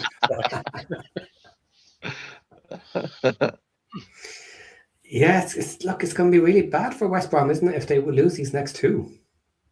Yeah. Oh, that'd be a tough one for them there. It'd be really screwed. Okay, then we have Preston North End versus Millwall. A nice little dirty draw would be good there. Keep both of them where they are. QPR versus Sheffield United. See, I disagree here. 'Cause I think a draw is better. Because QPR are right in that mix, too. You need to keep them down, too. I don't want them. Plus, especially, I think you had a mark to win the. If they win on Tuesday and then they go and beat United, all of a sudden they're right in it. Oh yeah, I didn't mix that one up. A Sheffield United win would even be better because they're 2 points behind further down. QPR. Yeah. Yeah. Actually, the other way around would be better for us. Best. I'm not going to lie, because I'm just an evil person. I actually don't mind Sheffield United just winning because it gives them false hope of actually still being He says that. He says that, and then here in about 10 games, he'll be cussing because they'll be catching his ass. No, I'll be honest. I don't think they've got it in them. If I'm honest, I must admit, there's a couple of podcasts I really enjoyed them talking about how Sheffield United is going to go on a run and make the playoffs still, and I'm like, lads, you said that 3 weeks ago. You know what I mean? And okay, you've had 3 wins out of 5, but you've had 2 losses as well. Yeah, the problem they've got is traffic. They're not points wise. They're really not that far off it. The problem is they just need so many teams to drop points. You know what I mean? It's just there's so many teams, between them, and that's where they're going to have the traffic. I'm just not convinced they're consistent enough. They drop too many random clangers in a run of games. To be fair to them, they've been on a pretty decent run, though. I mean, they do drop a clanger here and there, but they've been winning enough games. I mean, they've been around 2 points a game for a while. You know what I mean? So they could do. The problem is, I don't think 2 point. Honestly, I'm not sure 2 points. If they just stayed on 2 points a game, I don't know that. Not necessarily even enough. Yeah. Yeah, exactly. Yeah. That's the problem. It's too big a mountain to climb. That's the real problem. I think is simply that. Yeah. Yeah. What are they? Are they 6 behind us right now? Yeah, they're on 45. Yeah, 6 behind us. Yeah. So 6 behind us. So which it doesn't sound like a lot, but we've been right around 2 points per game for since Christmas basically. You guys are the same way, John. Right around 2 points per game. So if we continue our runs and they just can't, it's just hard to make up that many. Where you're running out of games is the problem. The only way Sheffield United realistically get into the, shall we say, the proper conversation is if they win sort of 4-5 on the spin. Yeah. If they go and win 4-5 on the spin, they will be there or thereabouts, right in the mix. Yeah. I'm just not convinced they've got that sort of run in them. Yeah. And the runway's starting to go. There's 13 matches left. It's not that many. Yeah. Really. If you're talking about needing a 5 run to get you right up where you need to be, that's tough. It's got that run's got to start now. Yeah. Yeah. Yep. Okay. So that was the start of the weekend. And then we have Bristol City, Watford. That's correct, is it? Yeah. Derby versus Blackburn Rovers. Can Rovers take out Derby? I think the John Eustace Derby. Yeah. He does lose one occasionally. He's not. But Blackburn does be tough. It's an interesting one, isn't it? Because Derby are not good at home. If anything, I see that being a draw and a horrible game. It'll probably be a horrible game no matter what. But a draw would be decent now in the shape we are. If other teams are getting draws and we're managing to keep our wins going, like that's decent. So yeah, nice little draw there would be good. Then Leicester City versus Norwich. Can they even take that one out? I'd like them to slow Norwich down and keep them where they are. I actually don't mind Norwich. I hope Norwich stay. I hope they stay competitive enough to where they still think they can possibly make a late run, just so maybe they knock off a few teams. Surely they don't think they can. No, I think they think they can, but they got to be perfect. The problem is with them, they've got to win like 11 of the 13 Yeah. probably to be near it. They For me, if they win 9, that'd be great. Just taking points off other teams. Have everybody around, yeah. Yeah, exactly. Just there's there was quite a lot of their fan base that were very annoyed over the loss against us because that was kind of a bit of a realism hit that not us beating them put them to the point now where, like you said, Aaron, they've got to win 11 of the remaining 13 or something, which is like, you're just not, in this division, you're just simply not going to do that. I think there's still a few of their sort of, optimistic fans that still believe they can put a run together, but I think it's just the sheer level of, like you said, 11 wins out of 13. It's just not going to happen. But I don't mind them winning 8 or 9 and then, narrowly going, damn, we missed out. So, okay, then we have Portsmouth looking to keep survival in their minds versus Hull City.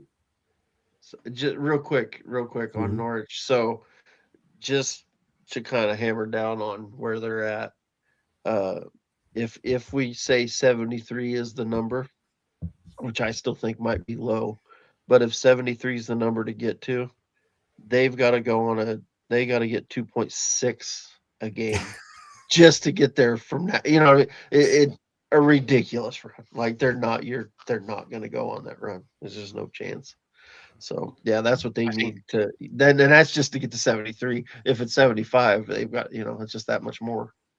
I think I listened to Ben Bloom's show that he recorded that the I think it was the predictions or something for the weekend, and they were talking about Norwich, and he obviously being an Ipswich fan, I think he cops a little bit of, shall we say, flack from the other half, and he made a comment of saying that Norwich fans are talking about still talking about the playoffs, which he was like that's gone, leave it alone. And he says he made a point saying, I reminded Norwich fans, do they look at Portsmouth and think they've got a realistic chance of the playoffs because they're level on points? Level on points, yeah, exactly. No one's even mentioning Portsmouth in a and I know it's a bit of tongue in cheek, but it's kind of like that. That's where you're at, guys. You're as far down as Portsmouth. Yeah. Well, and they're below Charlton to that point. They're a point below Charlton. So.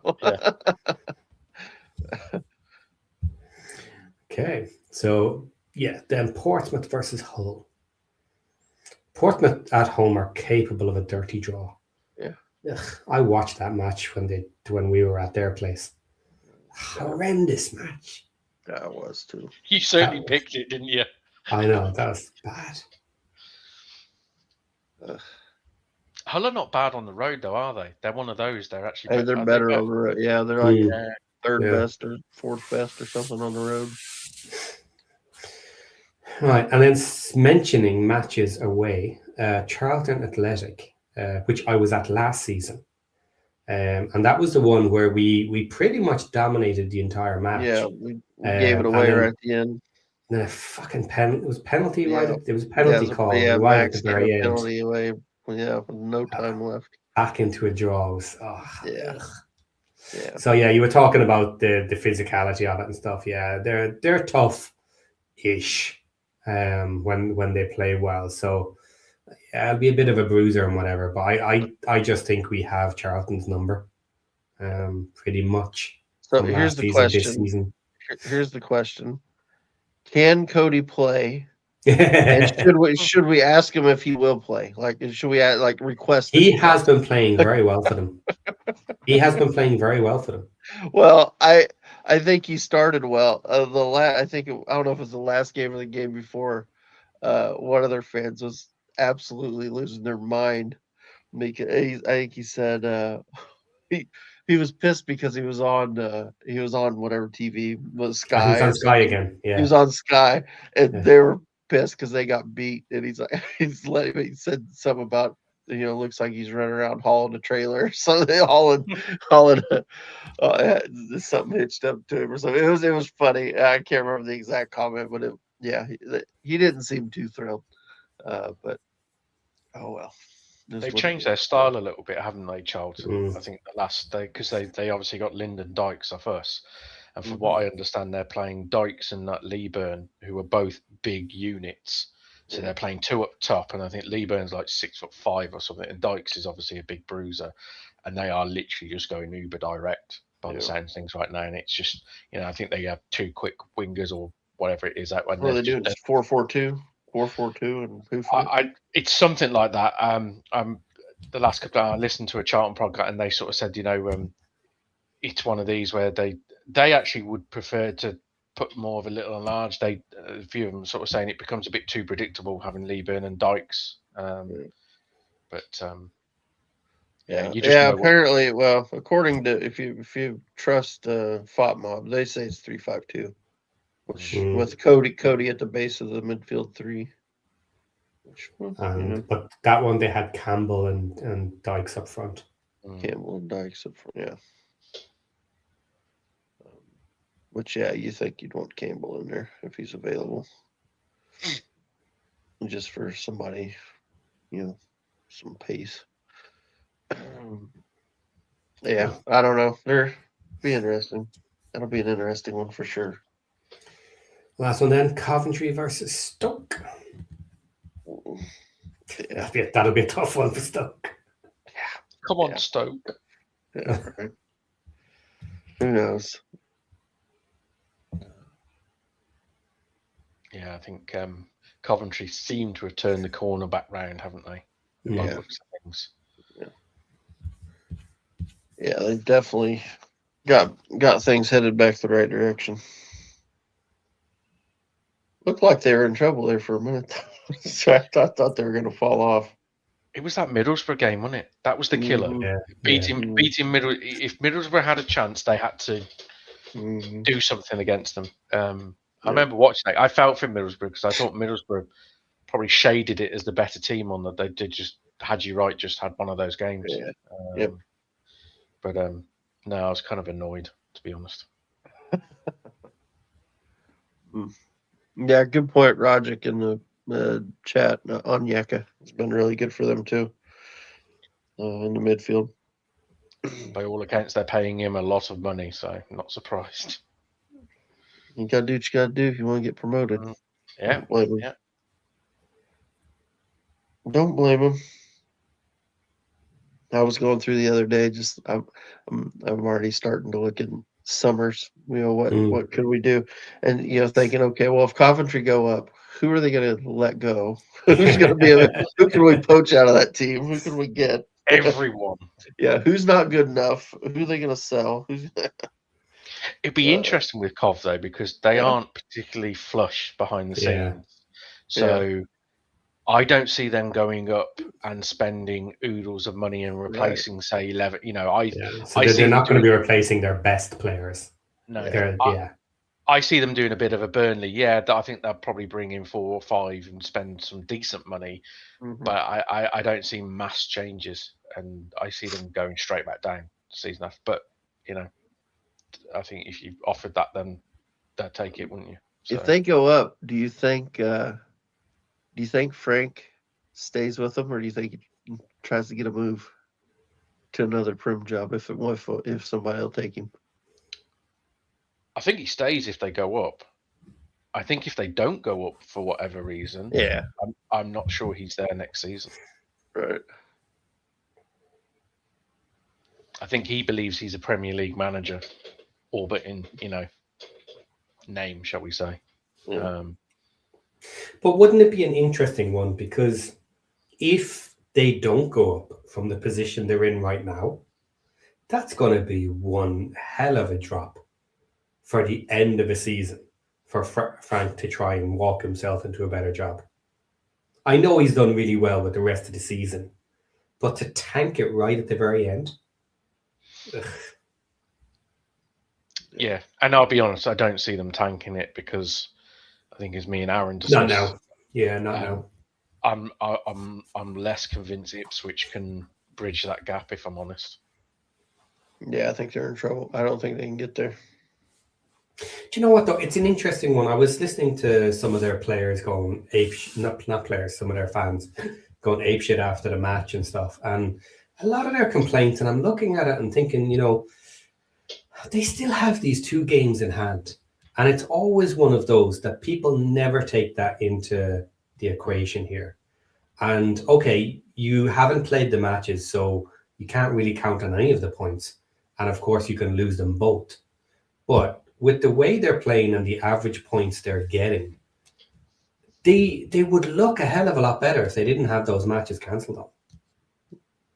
And I don't think we'd be having similar conversations the way people are complaining so much about Ipswich's position at the moment. Yeah, as I said earlier, I think that the worry or the concern from an Ipswich point of view, it's that away form. I like I said, it's 14th best away form in the league. If they want automatic promotion, that really has to improve, like, quite quickly. I know they're very good at home, but if they continue on this sort of run of the away form, and this is, banking on the fact that Middlesbrough and Coventry carry on doing what they're currently doing, I'm just not sure. I think Ipswich run out of games. Yeah, I agree. I mean, they've got 2 in hand, but still, I think they're. Like you said, they're away from them. I don't think it's good enough. They're not. I don't think. Okay, I just ran an entire season's points per game for Ipswich just to have a look at it, and it would be about 3.5 points for the 2 matches that they have in hand. So just round it down because it's too far away from the other one. So 3 points from where they are now on 57. Yeah. They're 5 points behind Middlesbrough and they're in 3rd position. Yeah. It makes things look a lot rosier. Yeah. But they're not there yet. They haven't got the points. So. Yeah. And here's another one. They're going to run into traffic very quick because they have those 2 matches to make up. They're going to, it's tough at the end of the season, all these back-to-back matches, and they're going to have to squeeze in 2 more.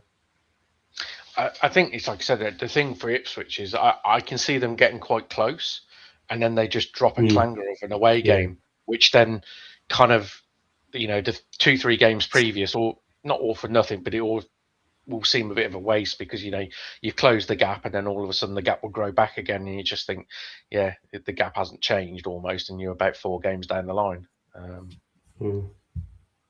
Aaron, who was the Ipswich loan player that Parky was chatting with? Oh, Dan Neal. Midfielder, Dan Neal. Yeah, it was just like they were talking. It was I was watching the post game that the club does, and where they got Andy Morrell and the other couple, the other 2, Mia and I can't think of the other guy's name. That kind of leads it, but they were chatting. They always do a post game with Parky, post game, but they're waiting on him, and they get the camera cut over, and he's over just chatting away with Dan Neal, and I was like, that's interesting. You know what I mean? You never know. On loan. Yeah, he has played with them before, but it is a player that's going to be on a free in the summer, so yeah, you never know. You looking for a home? Yeah, it can't hurt to have even if it was just because they knew each other and they were chatting, if you've got a relationship with somebody, it's Nathan Jones. He's a damn good player. Nathan Jones did it with Lyndon Dykes when we played Charlton at home this season. Did he? It had exactly after the final whistle, put his arm around him and was having a good chat. Lo and behold, come January, Lyndon Dykes off to Charlton. Does happen. There you go. Yeah. I just saw it and I thought, that's interesting. I was actually, they were having a pretty decent chat because they were chatting for like 10, and the camera's on them. It's just just watching them chat away for like 10 minutes or 10 seconds. I'm like, I'm surprised they kept the camera on him so long. Would you want him? Yes. Really? Yeah, absolutely. Okay. I'd take Dan Neal. Absolutely. Yeah, our defensive mids are a little old. Yeah, I'd absolutely. Well, he's not a spring chicken himself, is he? No, but he's not 35 either. No, I get that. And the prem experience, or broken, season. or made of glass. Yeah. Maybe I'm just being hard. I've never looked at him and gone, he looks an exceptional player. I've always thought he's all right. I just assumed if you are in the league this league Okay. next season. How many of our players do people look at and say that is an exceptional player? In that sort of standard that you've just mentioned, you know what I mean? It's like they don't. It's weird. Parky goes for people who work their ass off. It doesn't necessarily mean they always look good. I think you've got a few. I think you do yourselves a bit of a disservice there. I think Doyle's one which I think a lot of people would look at and go, Yeah, probably. Young. Yeah, that's fair. Lewis, young though. Chance. Yeah. Lewis O'Brien is proven to be a top operator in this league for many a season. Sheaf, I think the caveat with Sheaf, and I know it's obviously a sore point at the moment, is the injuries. But you take the injuries aside, he is proven to be a really top player at this level. Broadhead, proven that So I mean, I'm not saying exceptional top champion, right. But it was just a comment regards Dan Neal. I've always looked at Dan Neal and thought he's a steady operator, but I mean squad player maybe, but I think on a free though, I think that's if we're talking, if you want a play, what's the wording? Value for what I mean. Value. That's I think that's a great pickup. For because he's a good player. He was he was super important for Sunderland last season, and he played damn near every game for Sunderland last season. So. Don't get me wrong. I suppose the argument is if you were chucking Dobson out and putting Neil, right? It's an upgrade and it's a no-brainer. Yeah. I totally get that. Which did you hear the news today? Yeah. Just Dobson got a new contract. Yeah, and so did Rathbone. Both of them got a new contract today. Did you see the picture they put out? Yeah. Did you see the picture of the two of us? The what was that from? Step Brothers, I think. Yeah. You do love giving contracts out to players that you're probably going to have to discard come the summer, don't you? That we're going to sell. Yeah, we always do. Always do. And the thing is, like, it would make sense if we were going to sell them for profit, but we don't. We just pay them off. And I don't know if we'd sold it. Have we sold a single player for profit yet? Not really. I don't think we have. Since the takeover, I don't know that we have. I could almost slightly understand the Rathbone one to a point. He's played really well. Yeah, the Dobson one, I'll be honest, makes no sense. He's just he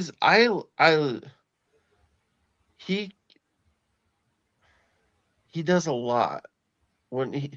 It's a tough one because I kind of agree. Like I don't know that I don't think he's a top end championship player. But at the same time, when you need somebody to come in and just wreck shit, he will come in and wreck shit and just destroy. He's a destroyer in the midfield. You know what I mean?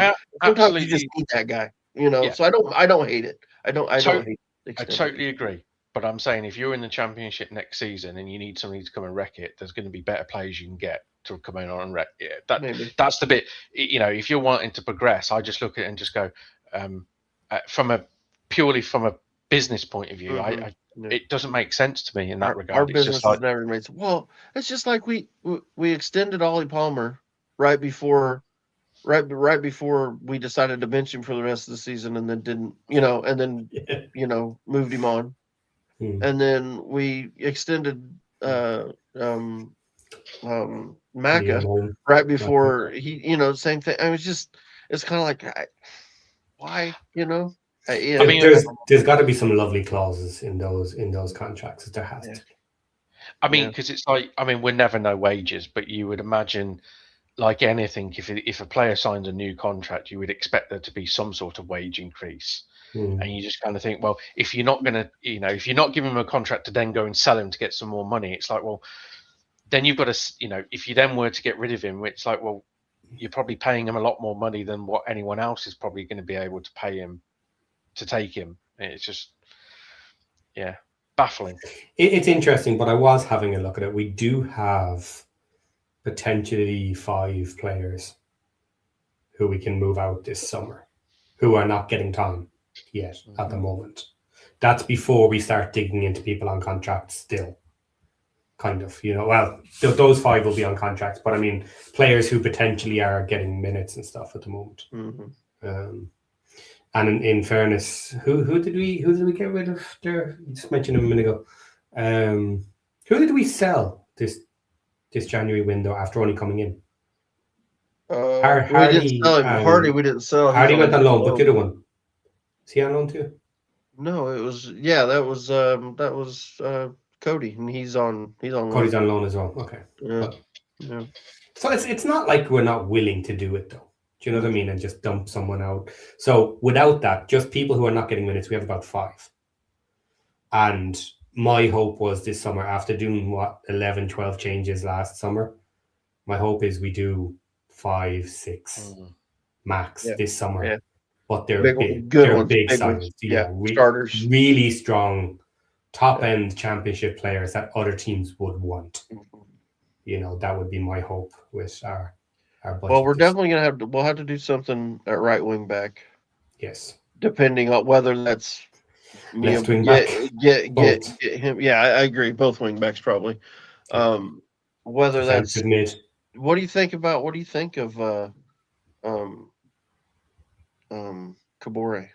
You get him, take him on a permanent, keep him. or we go. Not unless we get a decent deal. Because in my head we need 2. So if Kabore becomes one of them, and then we are purchasing someone potentially better than him, I wouldn't mind Kabore being the backup, let's say. But I'm happy enough not to go for Kabore. I just generally don't like the idea of looking for 2 right wing backs, because Longman is okay at covering. He's fairly decent. Thomason on the left is good cover, but he's not a true left wing back. And look, who knows? Maybe we end up getting rid of Kakache. Who knows if he's happy? I still think if he can get healthy, I think he's a great player. It's just it's just such a shame because he's never been injured before this season, and now it's like he can't do anything but get injured. But the way we play with our wing backs, for me now, looking at Kabore has some issues. I don't think he's a perfect player, and he's not linking with the team as well as I would hope. I think he plays better. He's more direct. He's more direct. He's to me, I think he's better when he's direct and he just hit the ball up and let him run onto it. He doesn't the interplay that you get with Thomason on the other side. You don't get that with. He doesn't do that well. The little triangles, you know what I mean? That's working it down the side. I think that's where he struggles. Seems a selfish player. Well, he's on loan. He's also has no permanent future, and so sometimes okay, we might call it selfish. The nicer way of saying that is he's also maybe trying to prove his worth and going for some stuff that will make him look good when he pulls them off, but it just doesn't work. I don't see that personally. I don't think he's selfish. I just don't think he's very good at that stuff. I don't think his passing game is that good. And even his crosses are not super accurate. You know what I mean? But his pace is just. But it's the old adage thing. He's got bags of paces and he's quite powerful. Yeah. If he could pass very well and if he could cross really well, he'd be in the Premier League, wouldn't he? Let's be honest. If you have a wing back who's big, strong, powerful, quick, and who could pass and who could cross quite regularly. Well, they end in the Championship. Well, then Kakache has issues with injuries so far. So if we could end up in a situation after the summer where we had an upgrade on Kabore, an upgrade on Kakache, at the very least, they're as good, and they can kind of fight it out or whatever. But preferably that they are the solid number 1, and we've upgraded already, and those 2 are the backup. That would be fantastic for us. If there's a chance we might be playing the replacement for Kabore tomorrow. If history holds true and Parky likes to go back for players, Devlin. Devlin we were linked with pretty. I think that if they could have got. I just don't think they were willing to sell him in January because they weren't going to be able to replace him. But Portsmouth they'll sell. You know what I mean? They will sell, especially in the summer. I think that I would not be surprised we go right back in for Devlin in the summer. He's the one who scored an absolute peach, didn't he? Yeah, he did. He scored 2. The one was, I think, more of a cross, and it just happened to go in. But yeah, he scored 2 in that game, and the one was amazing. When you said we'll be playing him tomorrow, yeah, playing against him. My brain just didn't connect the dots at all. He's like, who the hell is he talking about in our reserve? How are you talking about? Yeah, and then it took me so long to figure out that, figure out where playing against him. Playing against him. No, it's fine. I should have caught that immediately. Yeah. But yeah, he's I mean, the way it sounded like, and even if you watch the Fearless episode where they had Sean Harvey on, they asked him about that, and that was what he said. He said basically it was kind of one of those, they just couldn't get, they weren't going to be able to do what they needed, so, but to me that sounds like good chance we go back in if they still think unless they think they can get better. But I think that was probably the one they wanted and just couldn't get it done. So it happens. Okay, so keep an eye on Devlin tomorrow. Yeah. Hopefully, hopefully he looks good, just not too good. Not good enough. Look good, but just not that good. Picks up a small injury and gets taken off after 30 minutes. Sure, whatever. Whatever. Small though, really, just small strain or something, just a little niggle. Bruised toe. Yeah, there you go. I like it. Who's going to maybe on the right side then? Okay, so that'd be Doyle marking him, kind of. Yeah, Doyle / Thomason. Yeah. They've got real pace up top end of the pitch, don't they, out wide? Because is Murphy fit and playing? So I don't know. That's a good question. Because I'm pretty sure they have that, like you said, they had that guy they've got on loan on one wing, and I've got a feeling it's Murphy on the other, possibly. Yeah. It's their last starting 11 didn't have Murphy in it. They had Caballero on the right and Ali on the left. That Ali's the one they've got from Luton, isn't it? Yep. Yep. I quite like him, because he I think he was at Exeter when we were both in League One, and Luton signed him in January, and then he actually played all right in the Championship for Luton, but obviously they went down. And then I'm not sure if they bought him or they got him on loan. But he's a really direct, quick. He just runs at you. He's got nothing else in his mind. He just get the ball and just run at his fullback. That's what he does. He's pacey. They've actually got it. I mean, front four, Bishop up top, Swift in the 10, and Caballero on the right, and Ali on the left. That's not a terrible front four if they can get playing good together. John Swift with his pair of crutches, probably, because that kid cannot stay. Honest to God.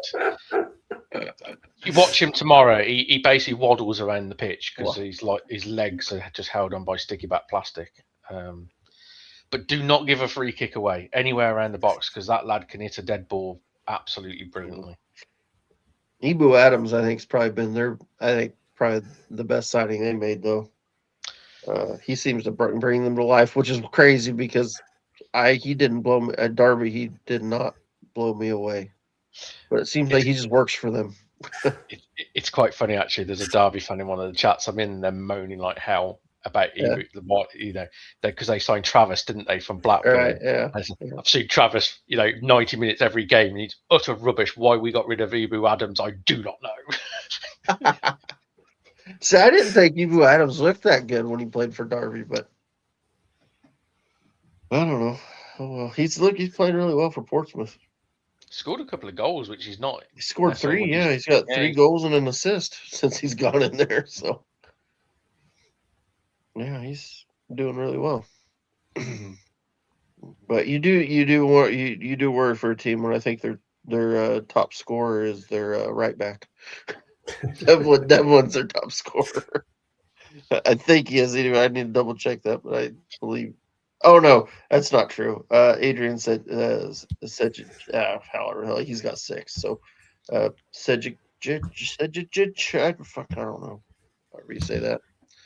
I Yeah. remember a couple of Easy seasons for me to ago in the say. Championship, Mikael Helik, big, tall centre back who's, I think he's at Oxford now, but he was at Huddersfield at the time, and he was Huddersfield's top goal scorer. And I remember going into the Easter weekend, he was still Huddersfield's top goal scorer, and he's a centre back. You just kind of thought, God, they've had terrible, but he had like 12 goals to his name for a centre back. Well, hell, for the better part of last season, I think Max was right there for our top scorer. He scored 8 last season. He was, for a while. I don't know who Well, we had a particularly low high score for goals. We just had a bunch of we shared it out everywhere. Everyone scored goals all over. Yeah. Okay. Oh, I don't know. What do you think? Anything else? 2 hours in. Big week. Big week, yeah. Well, it'll be an 6 important points. couple games, yes. 6 points. Yes, if we can get 6 points, we'll be in really good shape. That'd be great. Let's do that. Let's get 6 points, have that blue team that's right behind us lose a couple. Be all right. Be all right with that. You're going to be crying after we beat Millwall and Middlesbrough. Good question, actually. What do you think about that Millwall game? I feel like, will they drop 2 in a row at home? Oof, I don't know. It'd be tough. Not that I don't think had they not lost, I think I actually might have tipped you guys to win it, or at least get a draw. I think you're gonna see. I think they're gonna want to get. You'll see a little something out of them after losing one. You know how that is. Blues Millwall games always have a little bit of spice to it anyway, because we just generally don't like each other. I don't know. The ironic thing is our record away at Carrow Road is truly awful. That win against them was the first time we've won at Carrot Road for something like 24 years. We've actually got a decent record at the Den against Millwall. Oh, so it'll be sod's law that it'll flip round, won't it? We've gone and won at Carrot Road. Yeah. I'll be honest, I would not be surprised to see it end a draw. I think I think I could see a 1-1. I think it's one of those where I think Millwall, after losing against Portsmouth at home, coming up against high-flying, form team Birmingham, I think if you offered them a point, they'd probably take it and probably go, let's build up on that. It'll be interesting. It'll be a really interesting game because obviously Millwall sit back, and I think we'll just go at them from the off. But I'm sure they'll be after a bit of revenge because we absolutely twatted them 4-0 earlier in the season.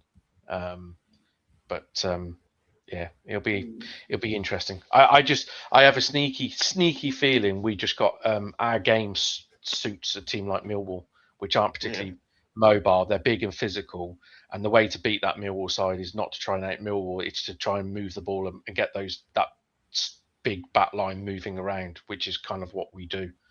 So, we'll see. Okay.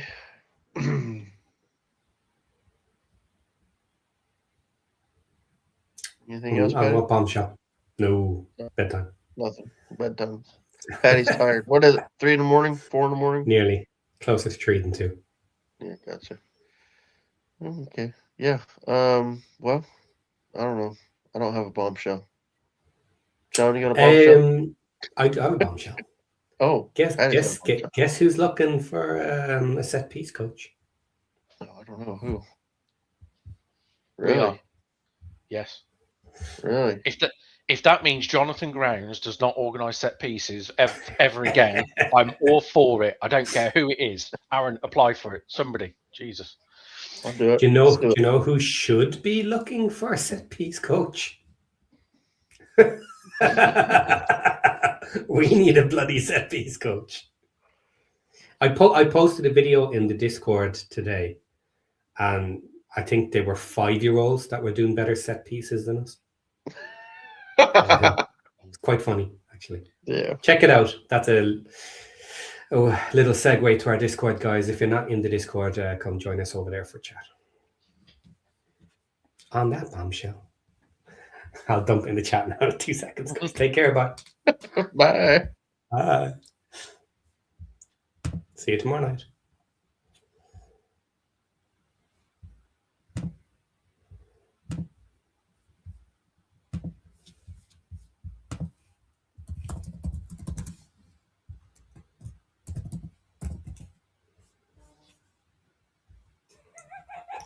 Still alive.